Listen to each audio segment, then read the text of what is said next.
Story 1. Background. I joined a Japanese-based company a few years ago as a production assistant. Ironically, I wasn't assisting anyone in production. I was the only American, and the only one fully fluent in both Japanese and English. Still am, and still looking for a better line of work, so I ended up helping everyone else in one way or another.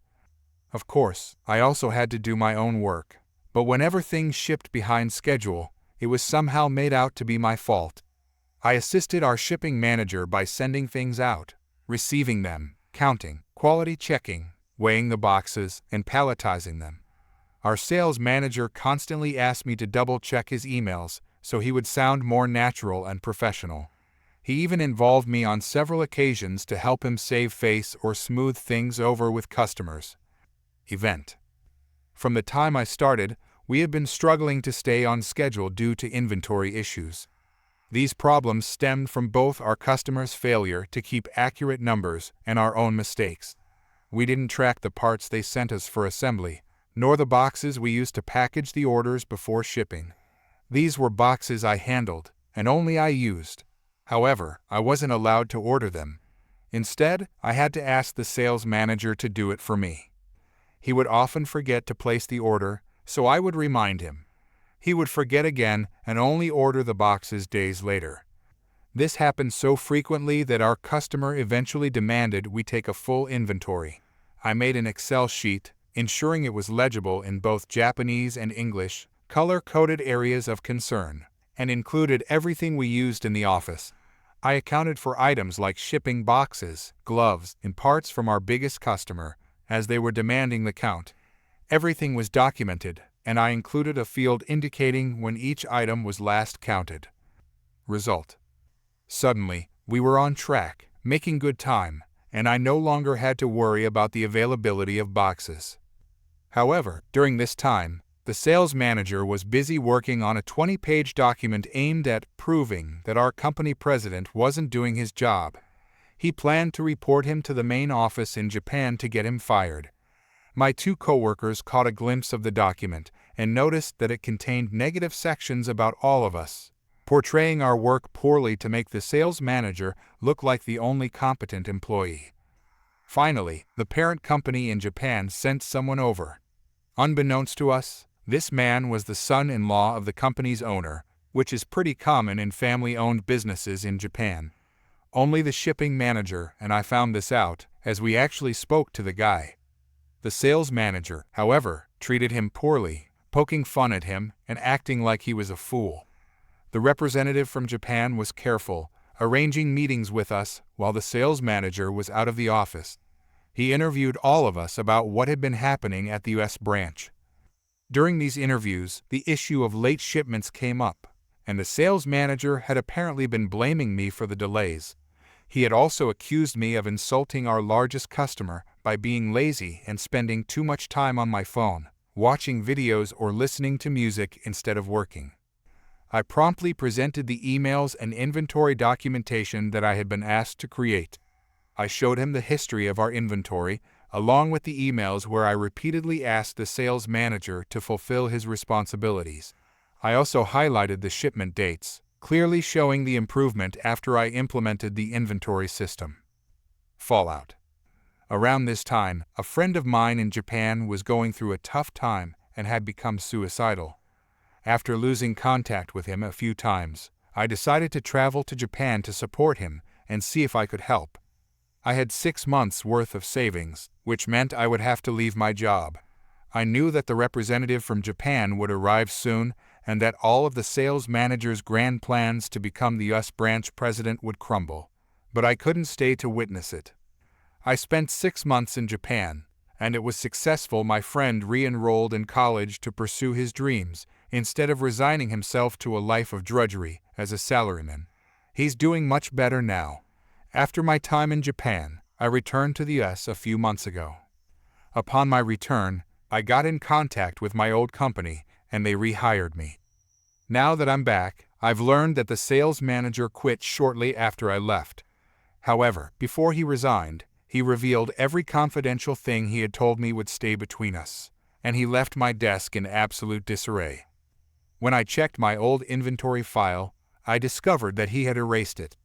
The company was back to shipping late, and they had hired someone new to do my job. This new person had already been responsible for parts being returned multiple times due to errors, something that had only happened to me once. Do they want me to fix any of this mess? No. Instead, they handed me a list of local businesses and told me to drum up customers. All right then. I guess I'll do that. Thanks for paying me for something so easy that has little chance of actually working. Story 2. My boyfriend and I have been dating for a year. I think he's an amazing, smart, kind, and respectful person.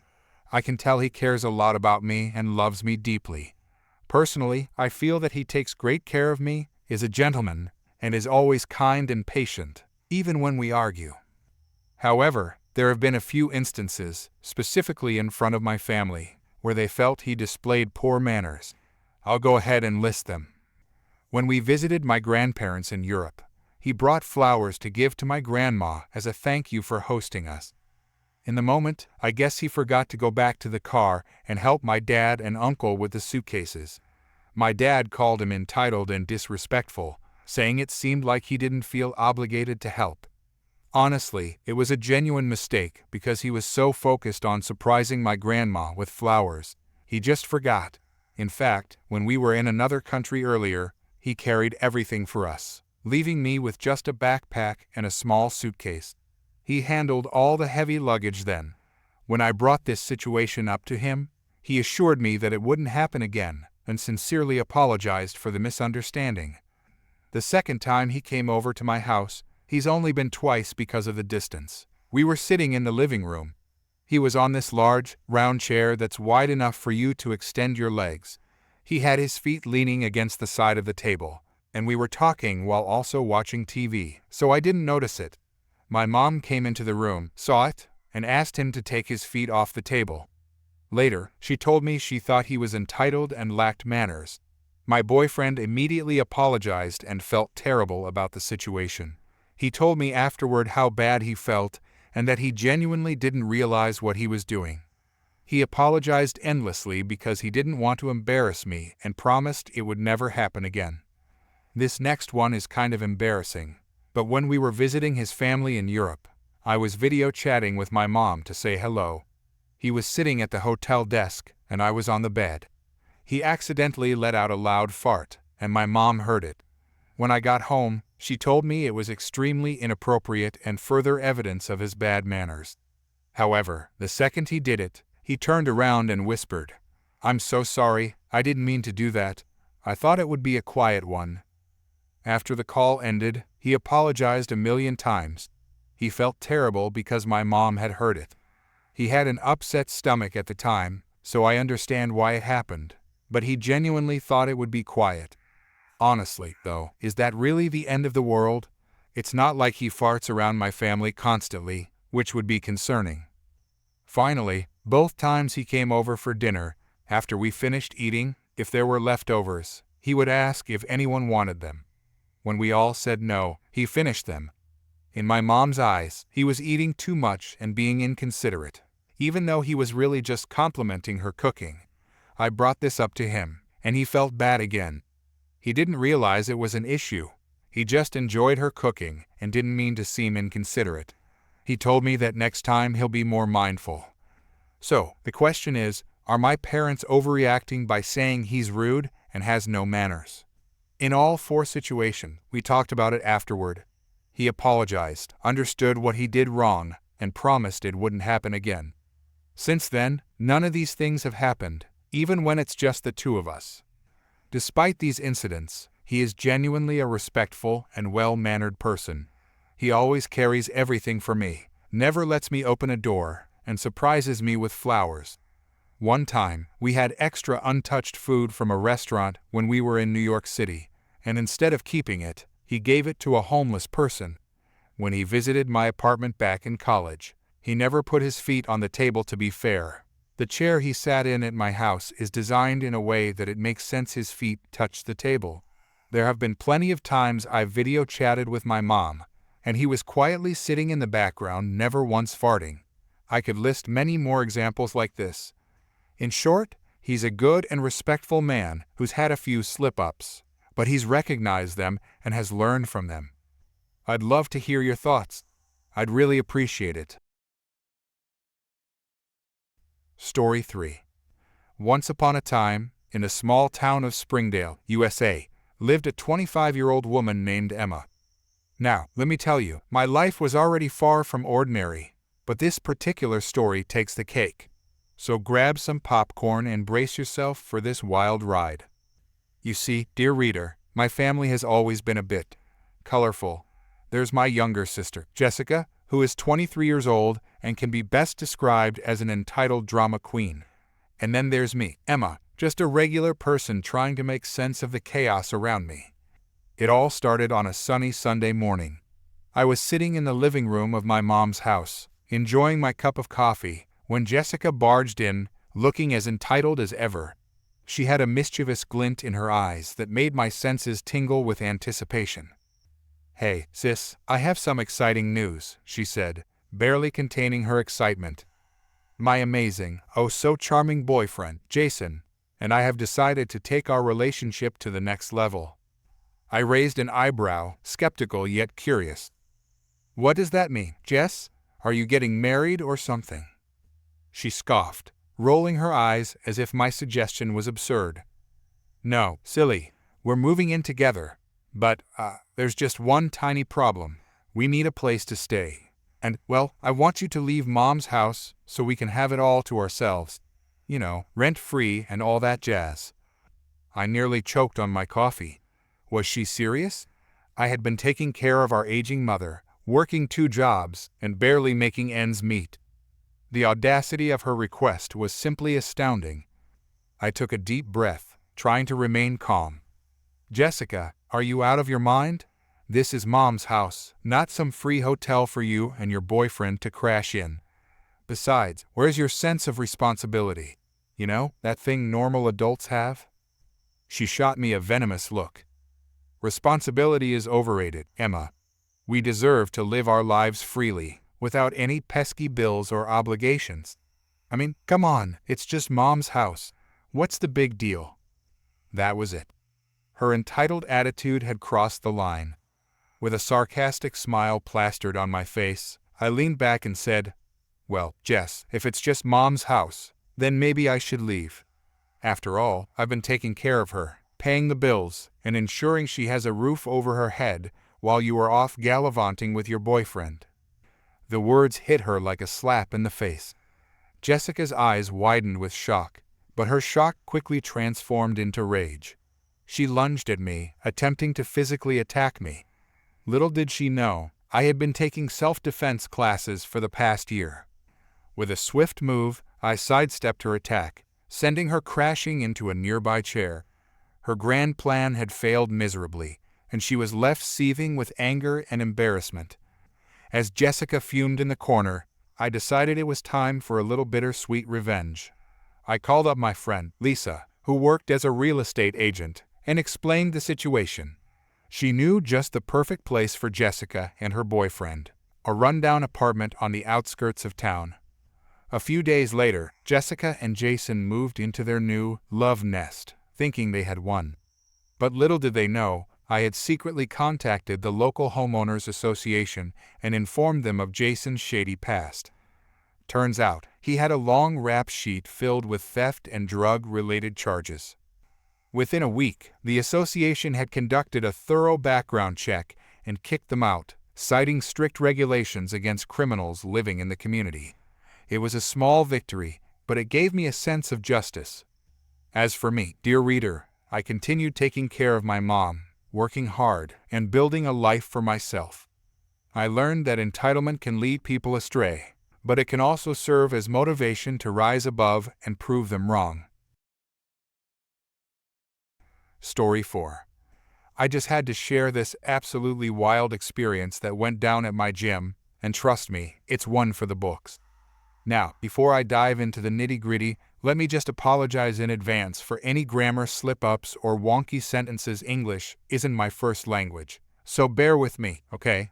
It's rush hour at the gym, And let me tell you, this place is absolutely packed. And when I say packed, I mean there's barely breathing room between the machines. Now, my gym is a mix, guys and girls sweating it out side by side. That's how we roll, and it's pretty awesome. Anyway, on this fateful day, it was chest day for me. And if you've been around the fitness block, you know chest day is like the holy grail. So, I'm cruising through the gym, scouting for an empty machine. Every corner seems to have at least 2 people hogging the weights, and I'm thinking, damn, is there a secret gym rush hour I didn't know about? But no worries, I keep my cool, reminding myself that patience is a virtue. Eventually, my eagle eyes spotted the chest fly machine. Jackpot. Now, here's where things get a bit, interesting. As I saunter over to the machine, I spot this lady, let's call her Karen for the sake of the story, just sitting there. At first, I think she's just catching her breath or something, So, I muster up my most polite voice and ask, "Hey, are you using this machine?" Karen, without even looking up from her phone, gives me a half-hearted "yeah." "Awesome," I reply. "Mind if I hop in while you're taking a breather?" Karen looks up then, and let me tell you, I've never seen a more dramatic eye roll in my life. She glares at me and says, "Nope, I'm using it." All right, no biggie, I think to myself. We're all here to work on ourselves, right? So, I nod and move along, still keeping an eye out for any signs of someone wrapping up their session. But as I glance back a few minutes later, what do I see? You guessed it, Karen, still just sitting there, phone in hand, not a weight lifted in sight. Now, I'm a patient guy, really, I am. But there's a limit to everything, and Karen was quickly testing mine. I walk back up to her, trying my best to sound reasonable. "Hey, I get that you said you're using it, but you've been sitting here for quite a while, and I'd really like to get my sets in. Mind if I jump in now?" I swear, you'd think I just slapped her across the face by the way she looks at me. This time, she puts her phone down and practically snarls. "I said I'm using it. Find another machine." All right, now I'm slightly ticked off.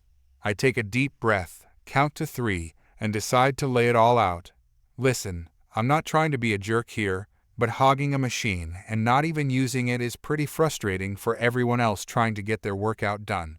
It's not fair, And that's when all hell breaks loose. Karen goes from 0 to 102 seconds flat. She starts yelling, full on shouting like we're in the middle of a reality TV showdown. I'm taken aback, to say the least. But here's the real kicker: she grabs a dumbbell from the side and, I kid you not, tries to chuck it at me. Now, I'm no Olympic athlete, but I've got some quick reflexes, and by some miracle, I manage to dodge the flying dumbbell. What happens next? Well, let's just say things escalate even further. The dumbbell Karen hurled like a shot put champion ends up smashing against this fancy glass divider, the kind that probably cost the gym a pretty penny. And I'm just standing there, heart pounding, adrenaline pumping, dumbbell dust settling around me. Of course, gym staff swoop in like superheroes responding to a distress call. They've got that stern, "I've dealt with this before" look on their faces as they deal with Karen's hysterics.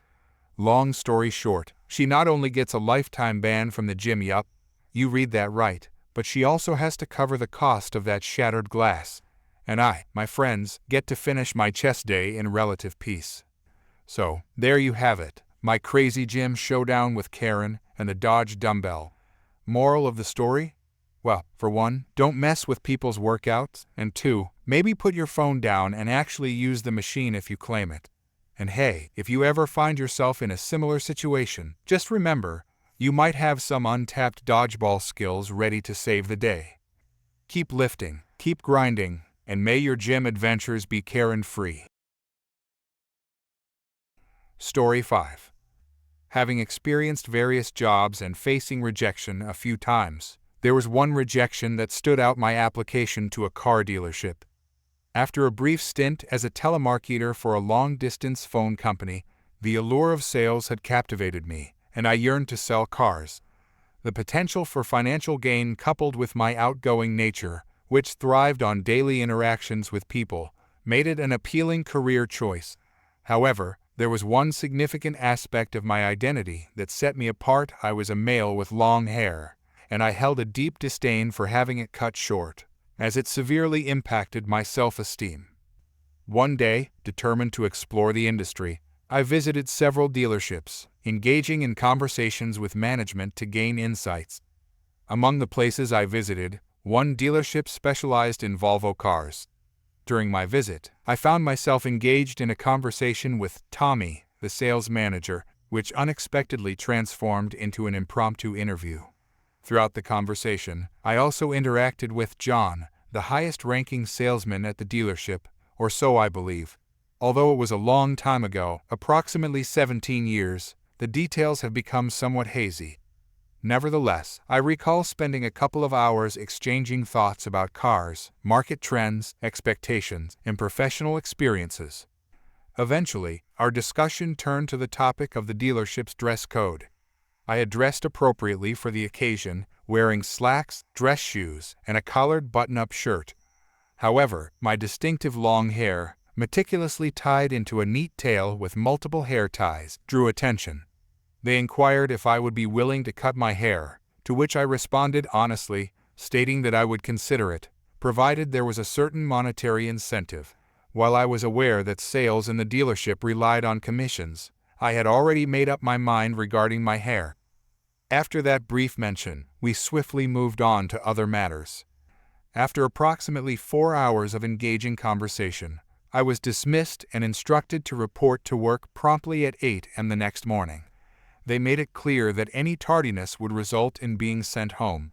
Overjoyed at the prospect of securing the job, I eagerly headed home to make preparations. Seeking guidance, I reached out to my brother, who possessed considerable experience in the industry, and sought his advice for the exciting journey that awaited me.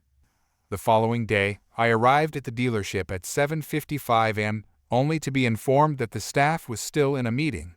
I was instructed to wait and have a seat. However, the meeting dragged on until nearly 10 a.m., and it was then that Tommy noticed me. He apologized, explaining that they hadn't discussed my situation yet, and told me to go home while assuring me that they would reach out to me later. As someone with sales experience, I understood the unspoken message behind his words, but I decided to play along. Returning home, I patiently waited for the next day before making the call myself. When Tommy finally answered the phone, he delivered the disappointing news, stating, "Yeah, we're looking for someone a little more company-oriented. Thank you for your time," before abruptly hanging up. I knew without a doubt that their decision was based on my unwillingness to cut my hair, and yet it didn't bother me. I remained steadfast in my resolve, unwavering in my decision not to sacrifice my hair unless my conditions were met. Their rejection wasn't what bothered me the most. What irked me was the fact that they had wasted my time, leading me to believe I had secured the position, only to leave me hanging. I'm the kind of person who tends to stew on certain things, often concocting revenge scenarios in my mind, even if I never act upon them. Well, a few years later, an opportunity presented itself for me to exact a subtle form of retribution. In the United States, when starting a new job, you are required to fill out a W-4 form for tax purposes. On this form, you have the option to request additional money withheld from your paycheck for federal and/or state taxes. Personally, I always chose to have extra withheld as it meant receiving a tax refund rather than having to pay in. Thus, I consistently saved the excess amount each year. As time went on, I got married, had children, and my tax refunds increased, although I would never justify having kids solely for the purpose of tax benefits. Around 2012, after spending a few years working as a truck driver and accumulating more savings, my family and I decided it was time to consider purchasing a newer vehicle. Still residing in the same area, we happened to drive past that very dealership, triggering a wave of memories. Having never shared this particular story with my wife, I realized I had completely forgotten about it until that moment. I decided to disclose the incident to her, and together we schemed a plan that was filled with thoughts of revenge and vengeance, or at least that's how we jokingly referred to it. Let's set the record straight. I hadn't accumulated $100K in savings over the past few years. The realities of getting married, having kids, and other expenses tend to eat into your finances. However, we did manage to save a decent amount, and were expecting a settlement from a lawsuit we filed against a former employer for retaliation. This gave us approximately $35K to work with. To kick off my revenge plan, I made a call to the dealership to confirm if Tommy was still employed there. Much to my delight, he was. This meant that the possibility of executing my revenge scheme was within reach. Taking the next step, I contacted the local police department and informed them that I would be carrying a substantial amount of cash to purchase a vehicle. I inquired about the possibility of having a police escort, and I discovered that I could hire an officer in uniform for private security at a rate of $30 per hour. This arrangement seemed perfect. Next, I visited the bank and had a conversation with a manager. I informed them that I would be making a significant cash withdrawal, followed by a deposit of the same cash into the same account a few hours later on the same day. While I didn't divulge the exact details, I mentioned that it was part of a revenge plan involving the illusion of making a substantial purchase. The manager simply shrugged and said, "It's your money. You can do whatever you want with it." With everything in place, I dressed in a nice suit and let my long hair flow freely as I headed to the dealership. Almost immediately, someone approached me, but I specifically requested to speak with Tommy, using a friend's recommendation as a pretense. Tommy arrived, and if he recognized me, he certainly didn't show it, likely because nearly a decade had passed. We engaged in conversation, and I explained that I wanted to surprise my wife with a Volvo. I claimed that it was her all-time favorite car, which wasn't true, and that she deserved it. Furthermore, I emphasized that I wanted the car to be in red, her favorite color, which was true. I casually mentioned that I had a $30K budget to pay for the car in cash. No financing, no check, no money order, just cold, hard cash.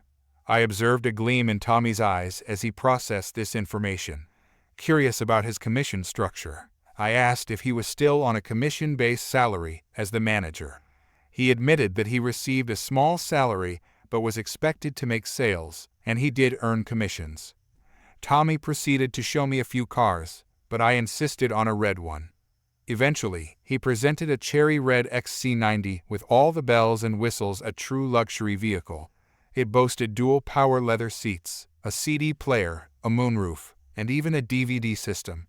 The sticker price read $37K, but I made it clear that I wouldn't pay over $30K, including tax, title, and fees, for the car.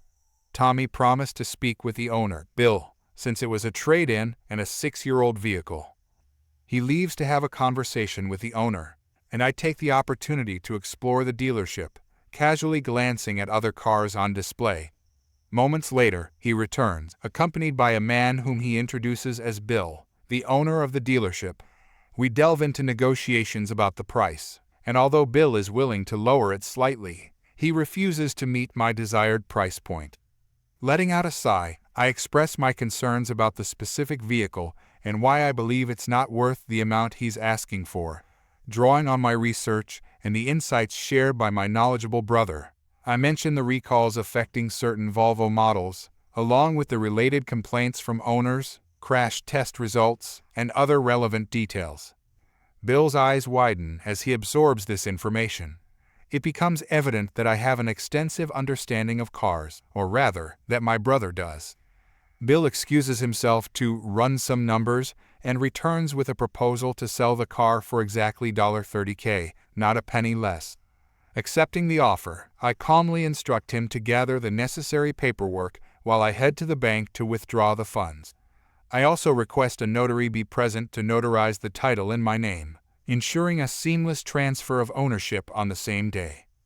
Taking the necessary precautions, I reach out to the police and hire an officer whom I discover is someone I went to school with, Mike. He curiously questions my decision to use cash instead of writing a check, and I cryptically assure him that he will understand once we arrive at the dealership. And so, escorted by a police officer, I make my way to the bank with $30,000 in cash. After completing the withdrawal, I head to the dealership where I specifically ask for Tommy. We proceed to Bill's office, where the notary is also present, ready with the required paperwork. Maintaining my composed facade, I insist on carefully reviewing all the documents before signing anything. The paperwork includes standard clauses for a used car purchase, emphasizing that it is sold as is without any implied warranty, and I ensure that they acknowledge my understanding of these terms and release them from liability. Now, it's time to put on a show. As we engage in conversation, I deliberately wear a puzzled expression while glancing at Tommy. Sensing my confusion, he inquires if everything is all right. I respond, feigning familiarity, that he looks strangely familiar, and that I've been trying to recall where I might have seen him before. Taking the opportunity to interject, Bill confidently declares, "Tommy has been the sales manager here at Business Name for 15 years. My eyes widen in recognition. Hold on a minute. You were working here back in '02. Tommy confirms, yes. Realizing the connection, I continue. I remember you now. I had an interview with you back in '02 when I was trying to get into car sales. I went through a 4-hour interview process with you and John. I'm sure you don't remember me. It was a long time ago." Tommy surprises me, saying, "Of course I remember you. I remember the hair." Feeling a mix of astonishment and frustration, I press on, "Do you remember not hiring me because I wouldn't cut my hair?" Tommy's eyebrows arch ever so slightly, while Bill interjects, "What do you mean?" I recount the entire encounter, explaining the demands made regarding my hair and how I was ultimately turned down for the job based on that factor. Bill responds, "I'm sorry you had that experience. We do have an image to maintain, and men are expected to dress professionally." Not willing to let the issue go, I continue, "Do you have any women on the sales floor, Bill?" Bill responds affirmatively, "We do." Seeking further clarification, I ask pointedly, "Do they have long hair, Bill?" Tommy seems perplexed, questioning, "I don't see how that should factor into you buying a car. What's this about?" Taking a stand, I make my intentions clear, stating firmly, "You led me to believe I was being hired for a job here, which is what I wanted. You wasted my time, and this time it was my fault. I wasted my time. I knew that I knew you, but I couldn't place you. Bill, this money," I retrieve the cash from my pocket, "is now going back into my account, and I will be purchasing a vehicle somewhere else. I refuse to spend money at a business that would treat potential employees like this." I put the cash away, feeling a sense of empowerment. "So, sorry for wasting your time as well." I rise to leave, the police officer following closely behind. Bill and Tommy attempt to reason with me, but I request that the officer inform them I want no further contact with them. The officer relays my message, and they fall silent. Returning to the bank, I deposit the cash. Mike, the police officer, shares his opinion, suggesting that I should have moved on and forgotten about the incident. I shrug in response, acknowledging his point, but assert that Tommy will now have to face the consequences with Bill, as $30,000 in cash just walked out of their establishment. I inquire if I did anything illegal, to which he responds that he can't think of any wrongdoing on my part. Grateful for his assistance, I thank the officer and release him from any further obligations to me. Later, I learned that Tommy was eventually fired for discriminatory behavior towards multiple interviewees and employees. The fact that such a significant amount of cash simply walked out of their business further reinforced the consequences of his actions. Story 6. Once upon a time, in the small town of Springdale, USA, lived a 25-year-old woman named Emma. Now, let me tell you, my life was already far from ordinary, but this particular story takes the cake. So grab some popcorn and brace yourself for this wild ride. You see, dear reader, my family has always been a bit colorful. There's my younger sister, Jessica, who is 23 years old and can be best described as an entitled drama queen. And then there's me, Emma, just a regular person trying to make sense of the chaos around me. It all started on a sunny Sunday morning. I was sitting in the living room of my mom's house, enjoying my cup of coffee, when Jessica barged in, looking as entitled as ever. She had a mischievous glint in her eyes that made my senses tingle with anticipation. "Hey, sis, I have some exciting news," she said, barely containing her excitement. my amazing, oh so charming boyfriend, Jason, and I have decided to take our relationship to the next level. I raised an eyebrow, skeptical yet curious. What does that mean, Jess? Are you getting married or something? She scoffed, rolling her eyes as if my suggestion was absurd. No, silly. We're moving in together. But, there's just one tiny problem. We need a place to stay, and, well, I want you to leave Mom's house so we can have it all to ourselves. You know, rent-free and all that jazz. I nearly choked on my coffee. Was she serious? I had been taking care of our aging mother, working 2 jobs, and barely making ends meet. The audacity of her request was simply astounding. I took a deep breath, trying to remain calm. Jessica, are you out of your mind? This is Mom's house, not some free hotel for you and your boyfriend to crash in. Besides, where's your sense of responsibility? You know, that thing normal adults have? She shot me a venomous look. Responsibility is overrated, Emma. We deserve to live our lives freely, without any pesky bills or obligations. I mean, come on, it's just Mom's house. What's the big deal? That was it. Her entitled attitude had crossed the line. With a sarcastic smile plastered on my face, I leaned back and said, Well, Jess, if it's just Mom's house, then maybe I should leave. After all, I've been taking care of her, paying the bills, and ensuring she has a roof over her head while you were off gallivanting with your boyfriend. The words hit her like a slap in the face. Jessica's eyes widened with shock, but her shock quickly transformed into rage. She lunged at me, attempting to physically attack me. Little did she know, I had been taking self-defense classes for the past year. With a swift move, I sidestepped her attack, sending her crashing into a nearby chair. Her grand plan had failed miserably, and she was left seething with anger and embarrassment. As Jessica fumed in the corner, I decided it was time for a little bittersweet revenge. I called up my friend, Lisa, who worked as a real estate agent, and explained the situation. She knew just the perfect place for Jessica and her boyfriend, a rundown apartment on the outskirts of town. A few days later, Jessica and Jason moved into their new love nest, thinking they had won. But little did they know, I had secretly contacted the local homeowners association and informed them of Jason's shady past. Turns out, he had a long rap sheet filled with theft and drug-related charges. Within a week, the association had conducted a thorough background check and kicked them out, citing strict regulations against criminals living in the community. It was a small victory, but it gave me a sense of justice. As for me, dear reader, I continued taking care of my mom, working hard, and building a life for myself. I learned that entitlement can lead people astray, but it can also serve as motivation to rise above and prove them wrong.